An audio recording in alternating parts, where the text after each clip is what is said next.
Dr. Hinojosa, good to see you again here. Thank you, sir. You've never been in politics before. Why in the world do you want this job? Well, because I love this city, and obviously I love the school district, and I owe a lot to this community. And, you know, I could retire and go home, but that's not my makeup. You know, I never miss a day of work, and I see that there's a void in leadership right now, and I want to step up and help out. What was the deciding factor for you? I know you'd been thinking about running in 2022, but what was the deciding factor this time? Because it's been 4 years, you could have just retired and said, you know what, or stayed in the private sector, but you decided you still wanted to run again. Was it the void in leadership? That's part of it, but I've always had a passion about this community. You know, I think Dallas is a great city, sometimes in spite of the city of Dallas. And my skill sets, I've been able to build coalitions to solve big problems. And, you know, our narrative hasn't been great recently. And so I've been on the Dallas Mavericks Advisory Committee, and it was kind of frustrating watching that. My sister works for AT&T and has been frustrating watching that. And so those are the skill sets I have, is being able to solve big, complex, political, public dollar problems. Dallas has a lot of those right now. I mean, where does Dallas go from? Well, let me ask you this. Dallas does have a lot of those right now, but what's the fix to them? Well, I think that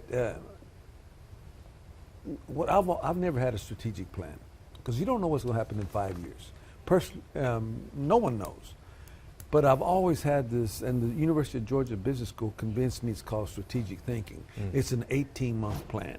And in this 18-month plan, every quarter you pierce the next quarter. You know what you're going to be doing 18 months from now. You got your vacations planned. You know what you're going to be doing professionally because of the session or whatever. And life works that way. And that's really what's helped me be innovative. It's also helped me come up with blocking and tackling about fix these things first. Yeah. And every quarter you pierce the next quarter. So that's why I want to get started now, because this is 18 months from now, hopefully I'm sworn in.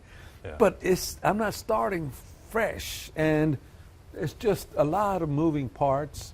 And, you know, with these complications, with these propositions of funding the police, which should be the number one priority, you got to figure it out. And this tax base is very important. So you cannot wait till the 11th hour to come in and try to build solutions. You talk about AT&T, you talk about the Mavs. How do you think Dallas got itself in this situation? It was just lack of attention to details, and I think there was too much infighting and too much territorialism. Just like when I took over Dallas ISD, I had 3 black, 3 white, 3 brown board members, and they would fight about everything. Now they're in violent agreement about what should be done, and the taxpayers supported them with a $6 billion bond program. So if you get focused, and that's the other thing, if you come up with strategic priorities and then you define your measures of success, and I always say, if you're working on something important, before you get to your product, and they went to the product right away, whatever it was, you involve your stakeholders, you follow a process, then your product becomes very clear. And people don't buy in, they own it. And that's what, there was no ownership in these big issues they were facing. At the last minute, they responded to AT&T. At the 11th hour, it was the Mavericks were a crisis. At the 11th hour, City Hall is a crisis. You can't operate that way. Unifying city council and the ability to build bridges, that has eluded the last few mayors. We still see these factions on the 15-member city council there. Why do you think you can do that when other mayors, just as accomplished, haven't been able to do it themselves? Because I've already started. I've already met with 8 of the 9 potential incumbents, and I asked them 10 questions. The very first question is, what's your greatest expectation of the mayor? I've done this, Jason, at every organization I've taken over. It's an organic entry plan. You listen more than you talk. And then I wrote down their responses. And I also met with the city manager. And I think they're going to give me a chance. Some of them have never even talked to the mayor. Some of them won't even talk to each other. But they all responded to me. The only ones that didn't respond are the ones that are already termed out, and they're obviously not running. So it's just something that I learned a long time being a coach. If you talk to people, look at them, listen to them, then you know what to work on. Do you support City Manager Kim Tolbert? Yes, I really like her. I think I'm worried that she's close to retirement age. She told me that. She told me she has a date on her calendar when she can retire. Hopefully I can convince her, if I get elected, just to hang on for a little while. And one of the things that the Dallas board was brilliant about, and I fought them, they said, Jose, you got to have a succession plan for yourself. And so I did. I worked on one, and they had a couple of good options, Susana Cordova and Stephanie Elizalde. Sure. And so I think I want to convince Kim and the council that if I get in, hey, let's get a succession plan. This is very complicated. We're going to become the third largest media market in the country. We're going to pass Chicagoland, and it's always going to the namesake. They don't run to Arlington, and they don't run to Garland when there's a problem. They can run to Dallas. And so I think she's a person of, I used to depend on her when she was TC's chief of staff. Mm-hmm. Whenever I needed something big, I went to Kim. And I said, Kim, I'm going to call a news conference next week. And she got me what I needed. When's she going to retire? I think she can in March. But I'm going to try to convince her to hang on until we get a plan. Do you think there's any way she would retire in March with everything going on right now, with all the balls in the air at City Hall? Well, she mentioned it to me 3 times when we met. But I don't think she would. She's too much of a leader, and everybody depends on her. Even the ones that don't like her, they know that she's the one. Because I asked a question, who are the most respected people on staff? And her name popped up almost every time. And I asked, who are the external stakeholders that are critical to our future success? Wow, what a gamut of names. But see, that's how you figure out, no one's going to outwork me. I'm going to know all the data. I've already met with the former CFO to know how the money works. Mm. But that's quantitative data. And so what I'm doing now is collecting the qualitative data, and I'll be doing that over the next 15 months. We can't afford unforced errors. We got to get this right. Everybody's watching, and we've already made too many mistakes. We are 15 months from the election, November of 2027. That's a long time. Why announce so early? Well, I think that it gives me an opportunity to control the narrative. It gives me an opportunity to get out. For the people who don't know me, it gets them an opportunity to know me. And, I'm going to be everywhere, in every council member district. I had my calendar was color-coded with how I went to schools, et cetera. And I never did know where I was going unannounced on Wednesdays. My secretary and my driver did, because board members would get mad if I spent too much time in one district. Well, that's what I got to do here. I got to be around talking to everybody. People in Old East Dallas think a lot differently from Preston Hollow, think a lot differently from Redbird. So you got to be there listening to everybody. I got to do it now. I can't wait till the 11th hour. That's been the problem. We've been waiting to the 11th hour to solve problems. But remaining relevant in 15 months, that's a challenge, isn't it? Well, I think when people remember my mustache and my hair. Everywhere I go, every time I go to the airport, when I go sit down for lunch, the ladies bring me my grilled chicken Caesar salad. They don't even have to ask. They know you, huh? You mentioned this a moment ago. Let me ask about this. Dallas City Hall right now is widely seen as lacking direction, lacking a North Star. How do you gauge it? I don't disagree with that at all. I think they've been stumbling forward issue by issue. And if you can't even see down the road, then you're going to solve the wrong problems. So I think that, because we deal with people's money. Yeah. They're going to have an opinion. So you can't be doing things at the 11th hour. You got to plan out. And that's what I'm going to do. We're going to strategically plan the next 18 months, even informally now. I'm going to identify the issues that we got to tackle. Dallas is a weak mayor form of government. City manager runs things. There's a push to make it a strong mayor form of government. Where are you on that issue? Well, I support it because I think we can move faster. But it's not my city. I will vote for it if there's enough people sign the petition to get on the ballot. I will not campaign for it because that would be self-serving. And if it does not pass, I'm not going to whine about it. There's no time to whine. I'll work with whatever form of government I have. I know all this because in the 1980s I was teaching the weak mayor system in my government class at Adamson as I was looking at downtown. Right there in the background. Let's talk priorities for a moment here. You said you want to make Dallas more affordable, reduce crime, improve infrastructure. Those are all lofty goals, but realistically, how in the world do you get them done? I mean, just start with making it more affordable. The state's trying right now. The federal government's trying. What can you do as mayor? Well, all politics is local. Sam Rayburn said that. And so what's important to this community is what they're dealing with. And affordability is a huge issue. Part of it, I'm very proud that with Dallas ISD, with P-TECH and advanced placement and magnet schools and career institutes, I don't worry about the future workforce because that is built tight. I do worry about the current workforce.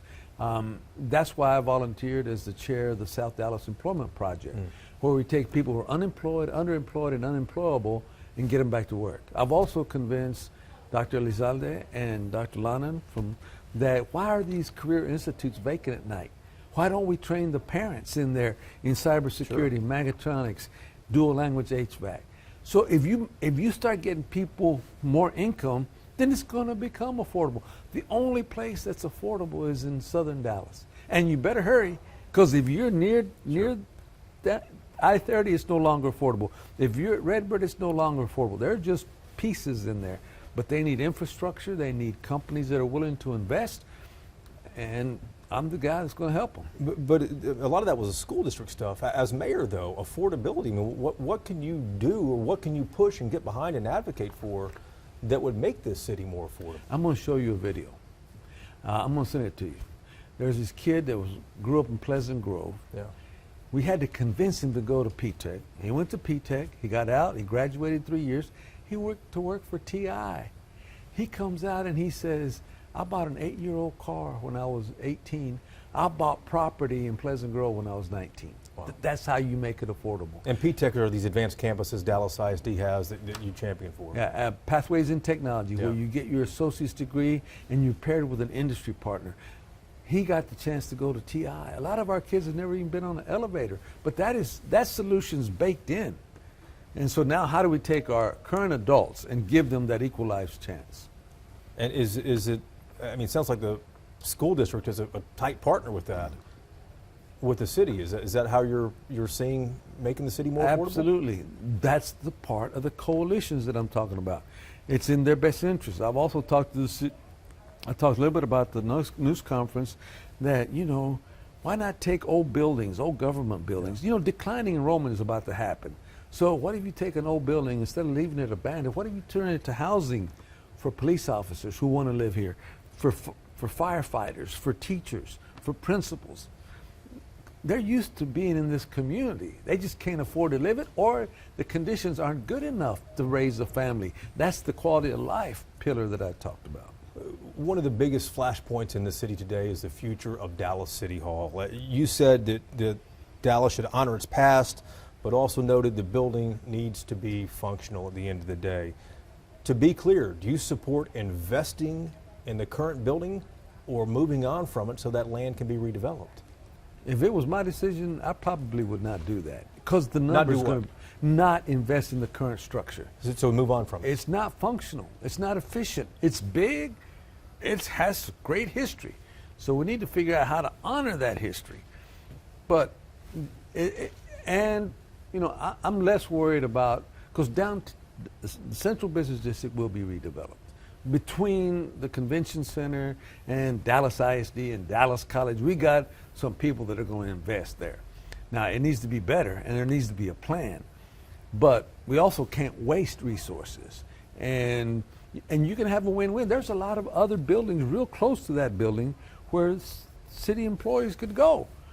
And so you just need someone who can bring people to the table and create as much of a win-win as possible. The thing about it, government dollars don't go away. Some of these other companies come and go, but government dollars don't go away. But with AT&T leaving, if the Mavs leave, the Stars are taking off. I mean, that's a big hit to the tax rolls. As a sports nut, you don't know how much that hurts me. I have spreadsheets about the Mavericks all the time. But I think, though, the fortunate thing is that the Mavericks are going to stay in the city of Dallas. And I've seen what they're planning. I've heard what they're planning. At Valley View? At Valley View. And it could happen in downtown, I doubt it. We're on life support. But it's going to be like you're going to Dubai, and you're going to see something like that. And so the revenue, the tax revenue, if we're friends with them, that we can bring to this community, is going to be amazing. And there are barbell strategies like tax increment financing districts where you give part of your revenue to key parts of the city, like downtown. Help them out, yeah. Like Fair Park. Go State Fair Music Hall. I just shake my head. This is not Broadway. Yeah, no, absolutely. Well, what do you think's really at stake in this election in 15 months? I think what's at stake is credibility. I mean, Dallas is a big boy. I mean, Governor Abbott won't leave because this is the 5th largest economy in the world. And Dallas is the driver of that economy. So there's a lot at stake. If we're going to abdicate leadership and let things happen organically, we're not going to ever get in front of it. And Frisk will be, I'm not going to be mad at Plano. Hey, if I was in their shoes, I'd do the same thing. Well, it's our job to be in their shoes and do what's in the best interest of Dallas. I'm not going to hate on Irving. They've got that big area out there. We can do this together. Conventional wisdom is a successful candidate for mayor has got to have the citizens council behind him. These developers and the longtime folks here in this city. Are you going to have them behind you? I believe in the end I will. And let me tell you, I've reached out to people and some people said, well, I already committed. I said, fine. There's always room at the end on Team Hinojosa. I'll leave a door open for you when you're ready to come on. The business community, they helped me get 200 industry partners for P-Tech, another 200 industry partners for career institutes. You know them? I know them. They know me. Can you get them on your campaign? Eventually. I don't know when. My dad used to cut Ross Perot's senior's hair. That's how far back we go. My brother still cuts Don Zale's hair. So those are prominent leaders in this community that know me and know my DNA. Dr. Hinojosa, good luck to you. Thank you, sir. We'll talk a lot between now and then. It's going to be a long run.